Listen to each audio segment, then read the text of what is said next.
Jim, if you would, give me a little history about how you got involved in as an activist. Well, I started out as a student in nuclear physics, wanted to be a nuclear physicist at Cal, Berkeley, and gave that up fairly quickly, and went into the Army. I was not converted to nonviolence, and was between Korea and Vietnam, so fortunately I wasn't shooting at a human being at that time. And then I went to Santa Clara University and was introduced to Dorothy Day, Catholic worker movement, and began to explore Gandhi, and then as time moved on was involved in resisting the Vietnam War and working for an end to nuclear arms race, and started writing some books on nonviolence, teaching. And eventually Shelley, my wife, and I founded Ground Zero Center for Nonviolent Action with 7 other friends in 1977. And Shelley and I moved down into this area, Puget Sound area, in '78 to live by the Trident base, be part of the Ground Zero community there, and moved into a house by the railroad tracks and blocked a lot of the trains that were carrying the nuclear warheads. Was called the White Train, heavily armored, all-white train, carrying about 6 times the power of the Second World War every time a train would come in. And then we moved to Birmingham, Alabama 10 years ago, last fall, to block the trains going to the Kings Bay, Georgia Trident submarine base. And when those stopped going, we founded a Catholic worker house called Mary's House for homeless families.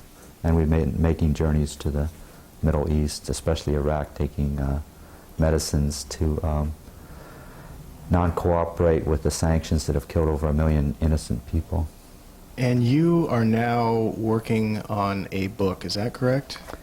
Yes, I'm writing a book on the assassination of Dr. King and Malcolm X and John and Robert Kennedy. And what do you see as the significance of those assassinations? Well, they allow us to see what's happening today in a way that is more profound than anything else I've found. When I began to become acquainted with Dr. King's assassination, which changed my life in many ways when it occurred,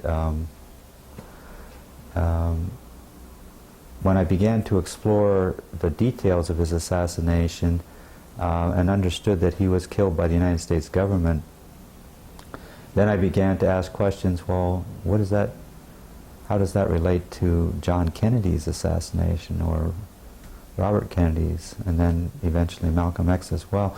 And I found the same patterns in all 4 of them, but especially the same patterns in us. And I'm talking about myself personally, and I'm talking about a collective reality, the way we see things in this country. And I began to realize there's an extraordinary denial in us as a people when it comes to dealing with the question of systemic evil within our system right here, in much more profound ways than anybody on the left, for example, is going to acknowledge, any more than anybody else, any of the rest of us is going to acknowledge. I mean, when it comes to the Central Intelligence Agency being engaged in assassinations abroad, many people will acknowledge that. When it comes to them doing exactly the same thing in this country, that's another thing. We don't want to deal with that. So I think it's a key to seeing 1984 in action in 2000. So you, I know recently, were at the court. It would be fair to call it a trial relating to... It was a trial. Okay. It was a trial. I was at the trial for the assassination of Dr. Martin Luther King that took place in Memphis from November 15th to December 8th, 99. The only trial ever held for the assassination of King, and it was a lawsuit from the King family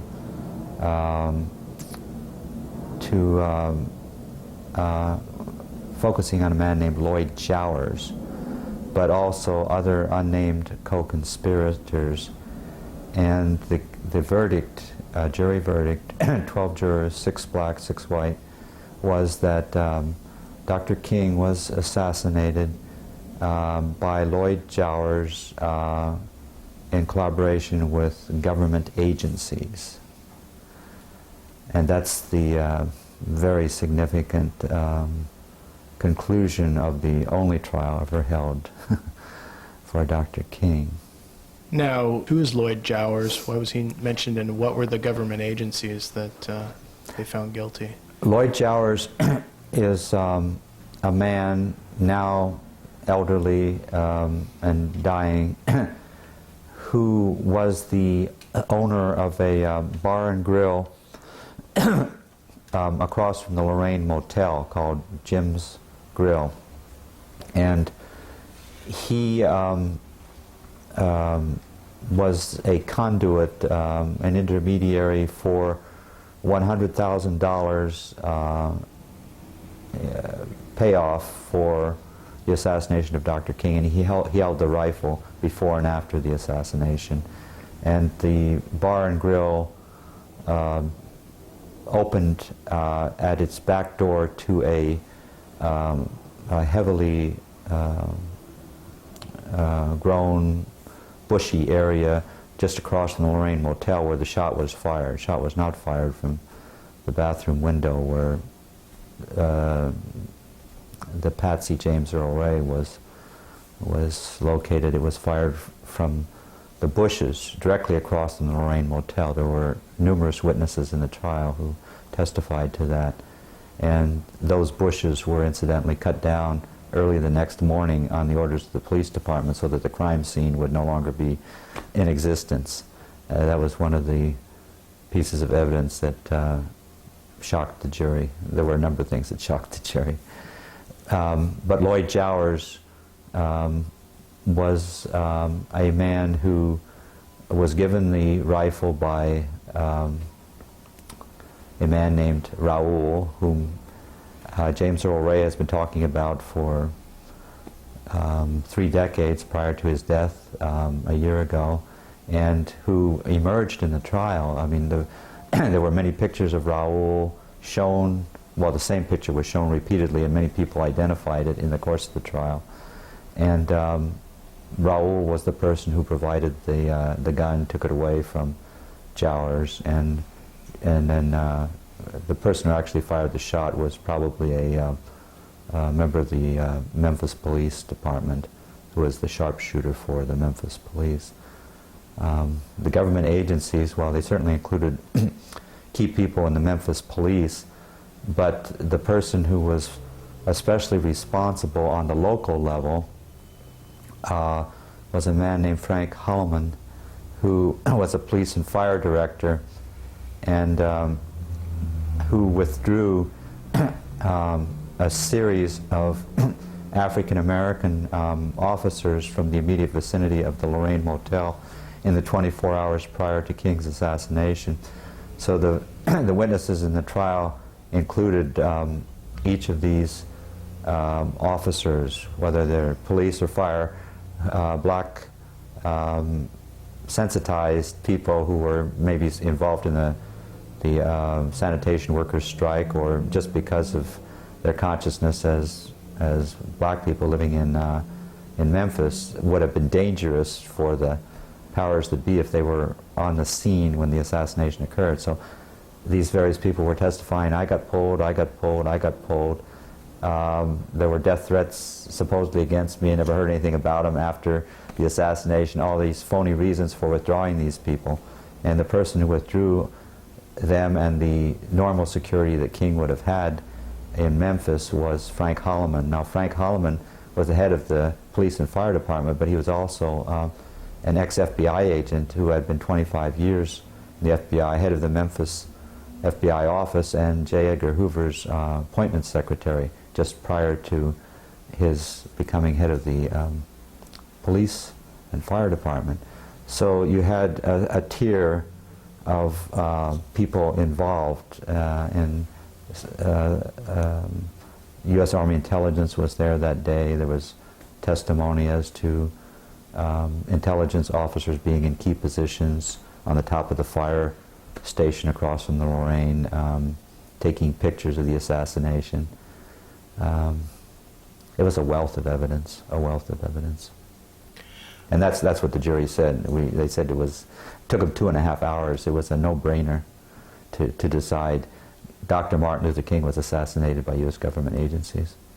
Wow. Now, I don't remember actually seeing this in the paper or on the news. I have to imagine the courtroom was packed with news people, this being... No, the courtroom was not packed with news people. The courtroom was not packed with news people. I was the only person who attended the entire trial other than the participants in the trial, the judge, the jury, and defendant and his counsel, and the King family and their counsel. There were people who came in and out of the court, but it was an amazing experience to see who wasn't there. Who wasn't there. The woman who was sitting next to me one day, who was a reporter, and a good one, from Público, the Lisbon Portuguese daily, she said, you know, everything in the U.S. is the trial of the century. She said, Simpson's was the trial of the century, Clinton's was the trial of the century. She said, this is the trial of the century, and who's here? A Portuguese reporter and a writer of books, referring to me. We were the only people in the courtroom at the time when very key evidence was coming down, as was happening day after day. Now, by the end of the trial, the courtroom had filled with African American people who had heard about it. But so far as media in general went, it was like it wasn't happening until it ended. There were, on key days, there would be attention to it, like if Mrs. King was testifying as she did, or Andrew Young, former ambassador to the United Nations. But for the most part, except for sound bites, you know, for people who had high profiles, you got nothing. You got none of this testimony that I just referred to. Nobody knew what was going on until the end of the trial, and then there were some editorial denunciations of it having been stupid or strange or somehow insane, or the Kings were misguided to engage in this, all this kind of stuff. But no evidence. Nobody knew what was going on. And it would sound like the editorials probably came from people that didn't even attend the trial. Of course, because I know, because I was there, and they definitely weren't there. Obviously, there's not enough time to repeat all the amazing things you must have seen in this trial, but what were some of the things that stood out, if you could share with us? Well, first, a general impression. The King family was very courageous to do this. They knew they were going to be written off. It's happened before. Media has gone very sour on the Kings since they supported James Earl Ray's right to have a trial in the first place, which was a very courageous decision a couple of years ago. And now going through with it themselves and filing this suit against Loyd Jowers, this wrongful death lawsuit, that definitely has not endeared them to the media or the government. So their courage, William Pepper, their attorney who previously had represented James Earl Ray, the courage of these people in standing against the stream of consciousness and of government power is very admirable. On the other hand, amazing to me was the care with which the government of the United States murdered Dr. King. The care with which it was done. There was a whole network of people in Memphis on that day, from U.S. Army intelligence to FBI to probably an actual Army rifle team as a backup to shoot if the shooter in the bushes failed. And there had been the withdrawal of all these firefighters and police department people who might have been too sensitive to be allowed to be on the scene. It was a very, very carefully developed plot. And that's what impressed the jury. They said, no way all these things were accidental. I mean, we didn't have anybody testifying that J. Edgar Hoover did this, that, and the other thing. I mean, you don't come by that evidence. But there was just an extraordinary web around the assassination of King that made it extremely obvious that this was being coordinated and directed from a position of power which could keep people in their places, And I interviewed people after the trial and while the trial was going on, so I learned, for example, from Walter Fauntleroy, who directed, as a member of Congress, the House Select Committee on Assassination's investigation of King's murder, that the cover-up was very much in place in 1977-78, just as it is today. He said that when they investigated the King assassination, meaning Congress, that he discovered right away it was very sophisticated forces that were behind it without his identifying who those forces were. He said he discovered bugs on his, all his phones, his TV, his car. He was being bugged everywhere. And the first person who was investigating the King assassination and the Kennedy assassination as well, John Kennedy, those were the two that they centered on. This man was a very serious investigator, and he wanted to get all the FBI and CIA documents relating to those assassinations. He was going to subpoena the whole works. He did not last. And he was attacked immediately from all sides for anything under the sun. A carefully coordinated attack, and he had to leave. And the next man who came in just said, well, you know, I'm not going to ask those particular questions or make those requests. In other words, the CIA and the FBI were just left off to the side. So as Fauntleroy testified, he said, we weren't able to conclude or explore leads, reach through the evidence the way we wanted to, and they came out with the same kind of stuff that had been there before, you know, James Earl Ray, and probably, well, no government involvement and so forth. But in years since then, Fauntleroy has followed up and has gone through some of those documents, and he discovered that in seeing raw evidence that he hadn't even seen before, that in the days preceding King's assassination, J. Edgar Hoover was meeting in his office with veterans of the Phoenix program. In Vietnam, the assassination of tens of thousands of Vietnamese villagers had been done by CIA's Phoenix program, and as we learned in the trial, Phoenix program veterans were in Memphis on the day of King's assassination, and as I've learned in various contexts, were involved. And Hoover was meeting with those people. So Fauntleroy in the 90s said, well, I'm going to write a book about this. And he made it known, and immediately he was contacted by the Justice Department saying they were going to investigate him for supposedly not having submitted a proper accounting of his funds in years previous, and his lawyer looked through his records and said, there isn't anything wrong with your records except that there was you had one check that was dated wrong or something. It didn't make any sense. And Fauntleroy took the message and you know, the message as he understood it, and said, I'm not going to write this book and the investigation of Fauntleroy's problems ceased. So we don't want to deal with that kind of a system, so we don't want to deal with the assassinations. We don't want to deal with evil. Who does?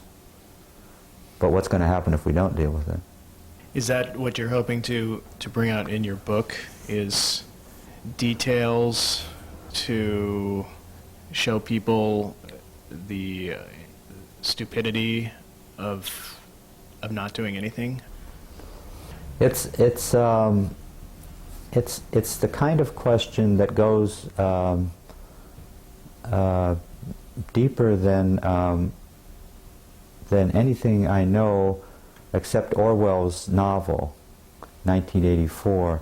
I mean, that's the best way I have of understanding these assassinations. There's a concept that Orwell talks about, crime stop, that we have in our own minds. And what crime stop means is that when there's a question that is an extraordinarily uncomfortable one, and that involves a systemic evil in particular, he's putting it in the context of a whole society and a government that's operating behind the scenes. Well, we act in our own psyches in such a way that the government doesn't have to do anything. The crime stop is up here. So I will be, rather than being logical and confronting something that's an obvious issue, well, take for example, you're referring to John Kennedy's assassination a moment ago. Take for example Lee Harvey Oswald. Lee Harvey Oswald was a member of the Central Intelligence Agency. That's perfectly obvious to anyone who just examines his background. He worked for the CIA in the Middle East. I mean Middle East, the Far East, at Atsugi Air Force Base. He was a radar operator for the U-2 planes, and then he comes back to the United States, is immediately discharged from the Marines, and then a week later or so he's over in the Soviet Union, divulging all the top secrets from the Atsugi Air Force Base to the Russians, supposedly as a traitor, and then he's over there for 2 years, and then the U.S. government finances his return to Texas after he's been a traitor. And next moment he's working for a high security photography outfit that is using U2 photos. He's doing this in Dallas. What the heck's going on here? I mean, it's obvious that Oswald's a phony. Now, any investigative reporter in the U.S. could have done that overnight, you know, with the information he had in '63. But if you've got Crime Stop operating here, you don't get into the obvious. You don't look at it. You don't draw conclusions from just that simple data that I just gave you that anybody could have gotten fairly early.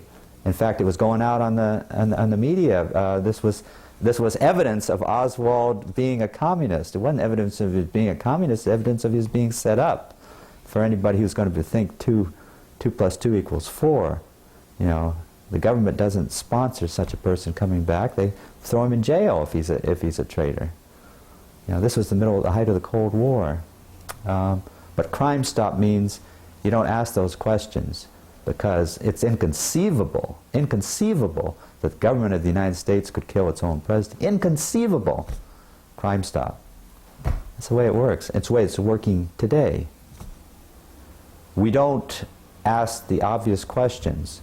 Martin Luther King, in his assassination, he was assassinated because he was against the Vietnam War in such a profound way that he could have worked to stop it. Together with Robert Kennedy, was assassinated for similar reasons, and because he wanted to change the economic structure of the United States. The Poor People's Campaign, a redistribution of wealth in the U.S. is what King was all about in his last year. And but King, in his most prophetic address, his April 4, '67, exactly 1 year prior to his assassination, his Riverside Church address, he says, "The greatest purveyor of violence in the world today is my own government."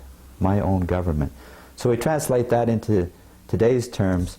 The greatest purveyor of violence, greatest purveyor of terrorism in the world in the year 2000 is my and your own government, United States government.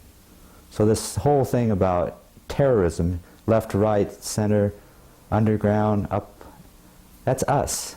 That's our government that we're talking about. So when we have a terrorist threat out there, don't think Saddam Hussein, don't think North Korea, don't think Algeria, think CIA, number one, and then go down from there. Certainly there are other terrorist threats besides the government of the United States, but the primary terrorist threat in the world today is the same government that assassinated Martin Luther King, Malcolm X, and John and Robert Kennedy. In your years of work as an activist, and do you see a solution towards removing the Crime Stop chip from our heads? Well, I think there was a solution in the streets of Seattle on November 30th of '99 at the WTO event. I think that non-cooperation with evil, nonviolent non-cooperation with evil is far more powerful than the CIA, for example. But if you don't recognize the problem, you can't deal with it. And that's what we were talking about a moment ago.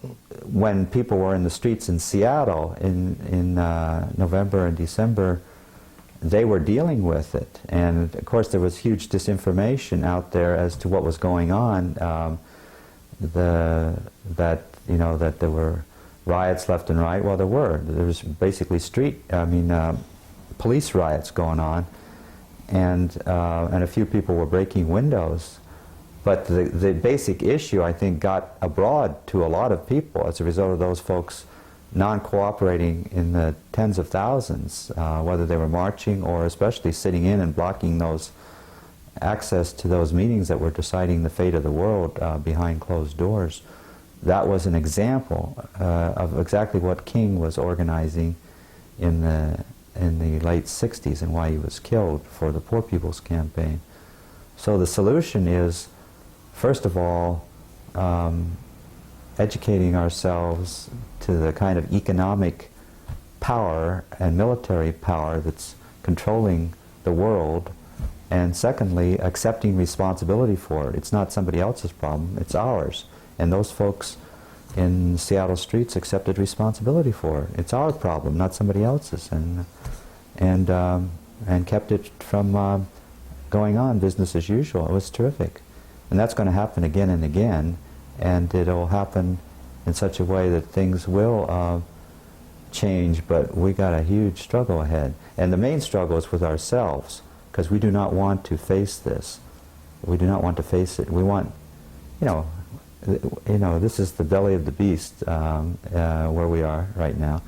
And I'm an American. I love the Constitution of the United States of America. I'm also Canadian, incidentally. But that is not being followed. And we still have a military-industrial complex that's now run wild because nobody's paying much attention to it. Nuclear weapons are just as capable of destroying the world as they were at the height of the Cold War. So unless we recognize how out of control our political and economic and military scene are, we can't do the kinds of things that people were beginning to do for that WTO event in Seattle. You were giving us some of the insights and such that you had found from the trial, and I was wondering if you would continue to share more insights or particular moments you remember that really stick in your mind. Some of the moments, I'll be frank, are too painful to share because they involved people who were close to Dr. King who were involved in his assassination. That's how shattering a trial it was. That you began to understand. There's a book about Malcolm's assassination, Malcolm X's assassination, called The Judas Factor. you began to understand the Judas Factor in King's assassination. That is to say, it couldn't have happened without it being set up in such a way that they knew just when he was going to be out there on that balcony, and were all prepared, for that moment. Everything was set up very carefully, and that involved people close to King helping to assassinate him. And that's a very, very painful thing to see. And so that was part of the trial, which was ignored. The whole trial was ignored. I'll speak about somebody who was identified in the trial, a man named Merrill McCullough, who was, I'm not talking so much now about somebody who was close to Dr. King, but Merrill McCullough was an undercover agent for the Memphis Police Department, also worked for Army Intelligence simultaneously, and who is now with the Central Intelligence Agency today. He was the first person to reach the body of Dr. King. He was also one of the conspirators to assassinate Dr. King, and he met with people in Loyd Jowers' bar and grill in the weeks prior to the assassination, helped set it up, and he was a part of the Invaders, an African American youth consciousness-raising group, very militant group that had tensions with the Southern Christian Leadership Conference. Merrill McCullough, as an undercover agent, became their Minister of Transportation. He was the only person in their group who had a car, so he became their Minister of Transportation. But he was driving around SCLC people that afternoon, and then as soon as the assassination occurred, and he was standing down there in the parking lot, he rushed right up to Dr. King, and Andrew Young, when he's testifying in the trial, he says, and Merrill McCullough was checking for his life signs, see if he was still alive. So in other words, one of the assassins is checking to see if they, completed their work. So these kinds of details emerged in the trial. Are the transcripts of the trial available? Yes, that's a very good question. The King Center in Atlanta has already put up on their website the final day's closing arguments of the trial, and perhaps by this time, I haven't checked within the last week or two since I've been here in Seattle, they may have the whole trial up, the transcript of the entire trial. I know they were planning to do that. So if you go to kingcenter.com.org, I'm not sure which, and click on assassinations or whatever they have there, you will be able to read the transcript of, if not the entire trial, at least the closing arguments, and I think soon the entire trial, 3.5-week trial. And there's a book by William F. Pepper called Orders to Kill. Pepper was the attorney for James Earl Ray and is the King's attorney and was the investigator in the case. And much of the information that came out in the trial was in that book. And Pepper is a person who's been attacked heavily and expected if you do this kind of stuff. He's a good man, courageous man, and he'll continue to be attacked heavily. Seems that, from what you've mentioned, courage seems to be a prerequisite to dealing with these issues. Yes, and we all have it, as well as, we can all choose to deal with these issues. So when you mention courage, I don't think it's the Cowardly Lion did okay, when we're all cowardly lions, so including Dr. King for that matter. But when you realize that you do have the ability to do it without having to go to the Wizard of Oz, then you can deal with the Wizard of Oz, because there are wizards there behind the screen, to keep that image, who are playing around with our psyches and our politics and our economies and everything. And I think all of us have that capacity for courage if we just start telling the truth. Gandhi's key word was truth force, satyagraha, truth force, force of truth. And if you start just trying to tell the truth about some basic things, and as witnesses have tried to do, in this case witnesses, in this context witnesses to the assassination of Dr. King, people who have been trying to tell the truth for 30 years now, and who were finally given an opportunity to do it in the courtroom last November, December, those kinds of people, and that can be any of us in our own lives, can bring these things to our consciousness. And so Crime Stop isn't the be-all and end-all, it's truth force. And so I have a lot of hope through people who just decide to face the truth. You started pursuing the concept of this book about the different assassinations and such, obviously prior to going to this trial. Yes, I have to imagine you couldn't have anticipated what you would be seeing and hearing in the trial. Has that changed the course of where you're going to be heading with the book, changed your course any at all? It's helped a great deal in framing some basic questions, because this is the first trial in any of these 4 assassinations where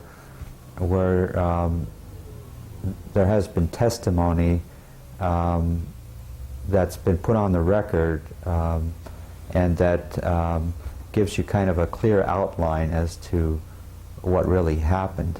So the parallels are very striking with regard to the Kennedy assassinations. And Malcolm's a little bit different, because there you're scapegoating a whole group of people, the Nation of Islam, rather than one lone assassin as in the other 3. But it has clarified issues for me.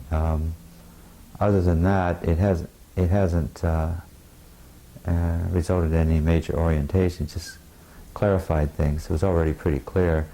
This is a no-brainer. It isn't hard to figure out who killed Martin Luther King or John Kennedy or Robert Kennedy. And that's the phenomenal, or Malcolm X, that's the phenomenal issue, that it's not hard.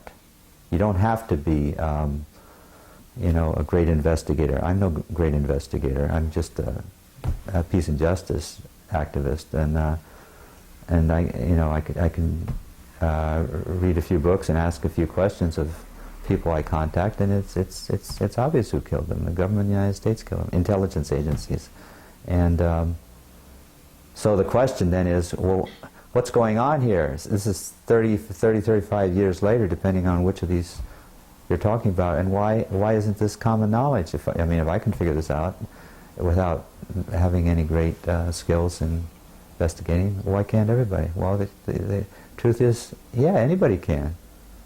So all we need to do is take our citizenship in our hands and accept responsibility for this, and recognize that our government is responsible for some major evils, and it isn't any different than any banana republic or a Middle Eastern or any government you're going to talk about in the world. It's the same kind of systemic evil as we're responsible for elsewhere.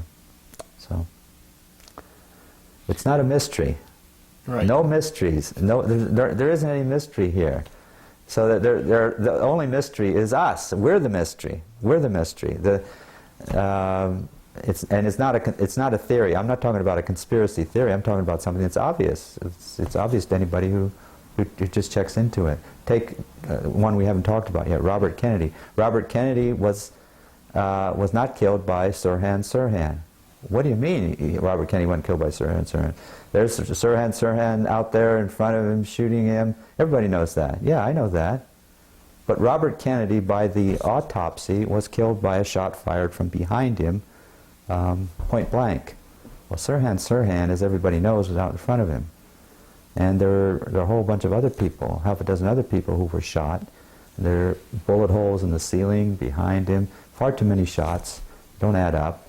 And Thomas Noguchi, the famous coroner, in a very meticulous autopsy of Robert Kennedy, he determined from the powder burns he had to have been killed, and from the trajectory of the bullet, all of that, had to have been killed by a point-blank shot from behind. He was killed by somebody else other than Sirhan. That's not a difficult conclusion if you just examine the basic evidence in the Robert Kennedy case, but we don't. So we go around thinking Sirhan, who was out there in front and who shot a lot of other people, killed Robert Kennedy. He did not. So we have to wonder then what goes on in your average American every time, for instance, let's say a newspaper article comes out relating to any of these, Yes. where it repeats one of the lies that we know is a lie. I mean, it's blatantly obvious. You know, does that take us down the road further towards fooling ourselves and dig us in deeper with that, or is it going to one day just make us all snap and say that's enough? Well, if you hear something repeated long enough and often enough by what is assumed to be an authoritative source, and you don't question it, it becomes ingrained. So, if I would assume, for example, that the folks watching this show are going to be, many at least, should be, I would think, resistant to everything I'm saying. I mean, how could this be? We've been hearing for 30 years, depending on how many years you have been alive or listening to the media, that Sirhan killed Robert Kennedy, or Oswald did in John Kennedy, or, I mean, it's obvious. Everybody says this. Dan Rather says this. CBS News says this. How could this not be the case? How could you have a conspiracy that would involve all of these sources? Well, it's not that simple. It's not that simple. It has to do with the way propaganda works. And the way propaganda works is through our acceptance of it, and through sources that work in very crafty ways, and when in the case of the crimes themselves, these crimes work through the need to know. So you don't have hardly anybody who's got all the pieces together. You've got a lot of people who are little pieces of the solution. And if we can begin, folks watching this show or listening to it, to accept responsibility ourselves without passing it on to somebody else and saying, it's up to me to ask these questions, and not to just, think that this is the way things have to be or are, then the thing does start to fall apart. It's the emperor's new clothes. It's an old fairy tale. As soon as that child in the street says, "Hey, Dad, he doesn't have any clothes on." Well, if somebody says that, then maybe the rest of us can look and see, yeah, the empire, the government doesn't have any clothes on. Never did. Those intelligence agents were out there in Dealey Plaza from the beginning. They were there in each of these instances from the beginning. And as soon as we say, this doesn't make sense, the official story that's been given to us, doesn't make sense, this magic bullet nonsense about John Kennedy, that a bullet can spin around in the middle of the air and go into Governor Connolly and then back into Kennedy. I mean, you have to, who can believe such nonsense if you think about it? And if you try to put together the physical facts around the bullets and the time sequence of John Kennedy's assassination, nobody can make any sense out of that except through a team of assassins and shooting from the grassy knoll. If you look at the Zapruder film with Kennedy going back in his car, it makes no sense whatever except from a shot from the grassy knoll. These are all obvious things from the evidence that we have today, and anybody can reach the conclusion that this was a conspiracy. You don't have to have the Warren Commission. In fact, if you have the Warren Commission, you have exactly the opposite. You've got Allen Dulles, who was the head of the Central Intelligence Agency, fired by John Kennedy, providing the evidence. So you got the fox investigating the killing of the chickens. It's crazy.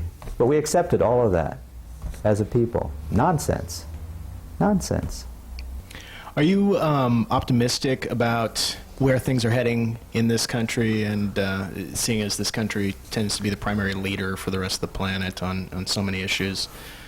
Certainly not optimistic, but hopeful. They aren't the same.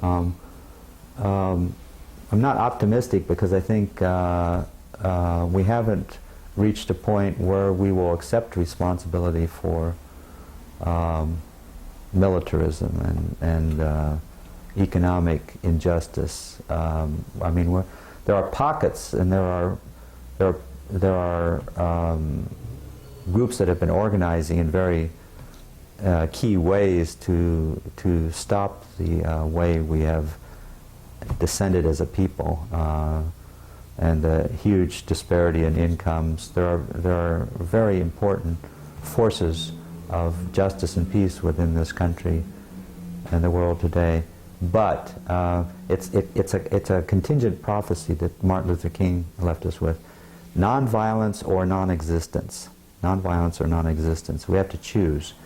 And right now we're trying to play this game. I mean, I'm talking about general terms in this country. We're trying to play this game that we can, that we can just play our computers and become millionaires and no consequences. Well, that's not going to happen.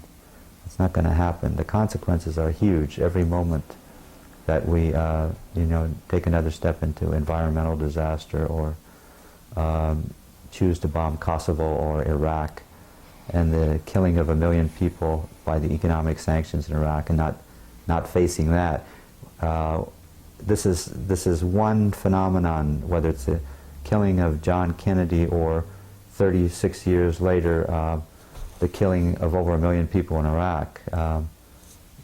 Martin Luther King had the analysis of the entire globe in his April 4, 67 Riverside Church address, and they're all interconnected. And I feel hopeful because I know that the power of nonviolence, which he says nonviolence or non-existence, is far more powerful than the military-industrial complex or than the World Trade Organization.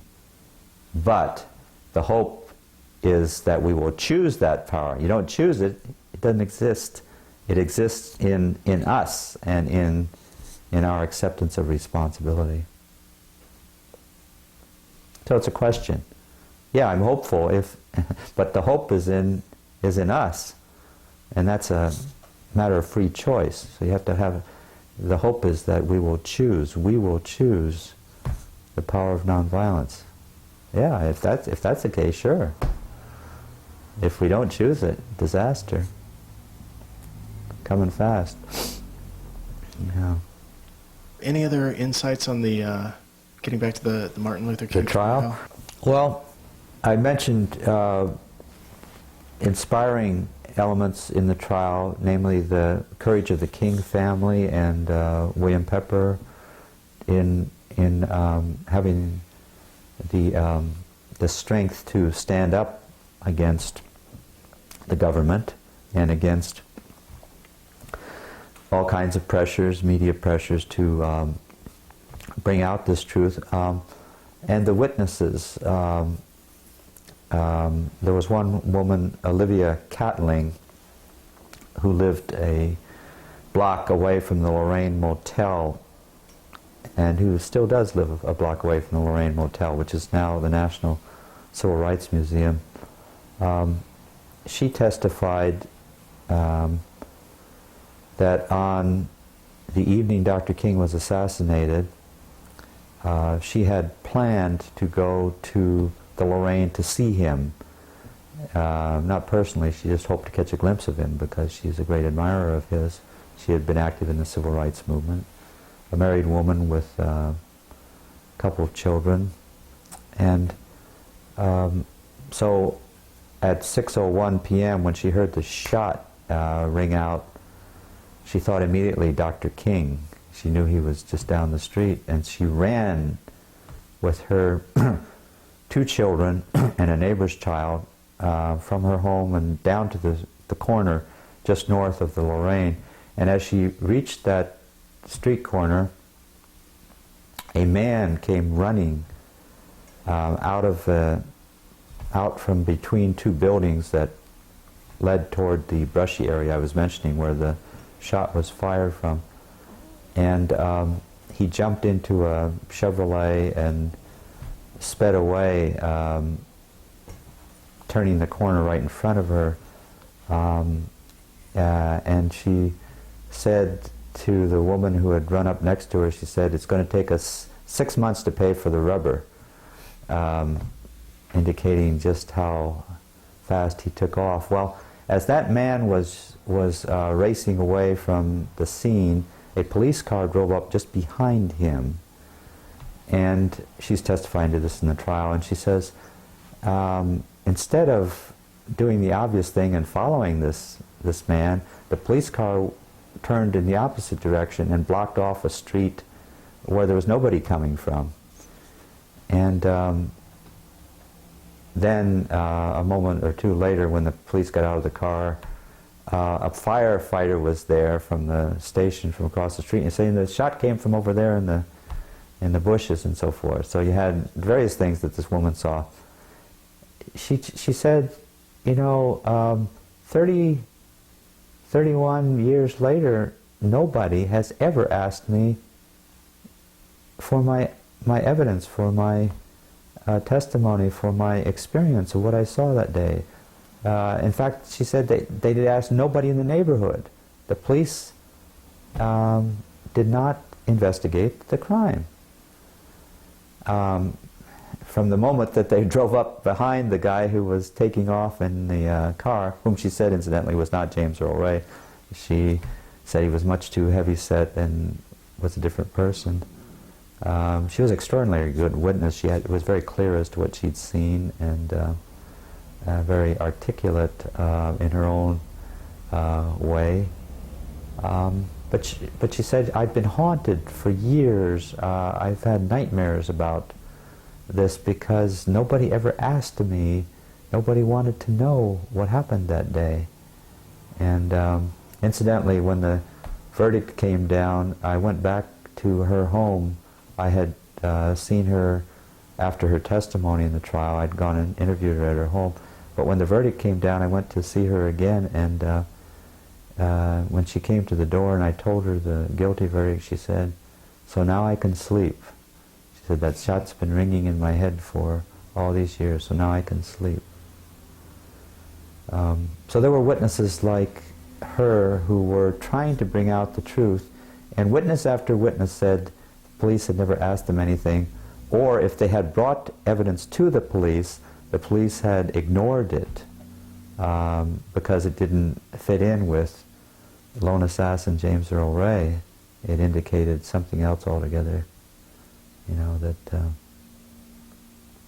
there was a conspiracy, and that it took far more people than James Earl Ray to do what was going on in that location that day. For example, the cutting down of the brush, destroying the crime scene the morning after the assassination. That was, as the juror I talked to after the trial put it, that was very, very odd. Very, very odd, he said. You have to wonder, I mean, when you're saying that, talking about that woman, talking about being haunted all those years, because no one ever asked her about her experience, the same haunting on the other side, you know, as we, the public, for not asking. I mean, in some instances, it was the police that technically should have done the asking, but where was the rest of the country? Exactly, you know? Exactly. And the evidence against James Earl Ray as being the assassin of Dr. Martin Luther King, it was all contained in a bundle that was dropped immediately after the assassination of Dr. King, supposedly. You know, the official story is that James Earl Ray is in this bathroom in the flop house opposite the Lorraine Motel. He shoots Dr. King while standing in an extraordinarily unusual position on this bathtub, and anybody can walk into the bathroom. I mean, it's not an ideal place to carry out an assassination, but anyhow, he's supposed to have done this, and then he goes to his room and he wraps up all this material, his radio from his his days as a prisoner. He's an escaped prisoner, so he wraps up his radio, which has his prison number that's immediately going to identify him, and his rifle he puts in the box, and he puts in beer cans, bobby pins, all these personal items, and then he races out. He's got to do it very fast because people are pouring out, at this time. Dr. King's been assassinated, people are running up and down the street. But anyhow, Ray's got to do all of this within 2 minutes and get out there. And so he's racing down the street and got about to jump into his white Mustang, a very anonymous automobile, white Mustang. So as he's going down the street, instead of going right into this Mustang and taking all his evidence with him, instead, this is the story, he stops and he puts all this evidence down on the pavement in front of an amusement center that's right next to his flop house. And that's how he's going to be identified and everything. Then he goes to the car and drives off to, unimpeded, to Atlanta, Georgia. Now this is an extremely unusual story, that the murderer leaves all his evidence at the scene of the crime for him to immediately be identified and so forth. Well, in the trial, the first attorney for James Earl Ray, a man named Arthur Haynes, Arthur Haynes Jr., his father died a few years ago, who was a co-attorney with him, said that when he interviewed the man who is the owner of the Knipe Amusement Center, where James Earl Ray supposedly left his evidence, his rifle that supposedly killed Dr. King, the man who was the chief witness here said the bundle was dropped 10 minutes before the shot was fired. 10 minutes before the shot was fired. Now this is very interesting. That's the whole case against Ray. It's there in that bundle. And this man is saying that the bundle was dropped 10 minutes before the shot was fired. When I went to talk to Arthur Haynes Jr. after the trial, and I said, this is remarkable what you said in the trial. He said, well, I've been saying it for 30 years. For 30 years I've been telling people that Mr. Knipe, who's now long since deceased, told me that the shot was fired before the bundle was dropped before the shot was fired. And he said, I'm not at all surprised at the jury's verdict. Well, now any investigative reporter could have found that out 30 years ago. Crime Stop. Crime Stop.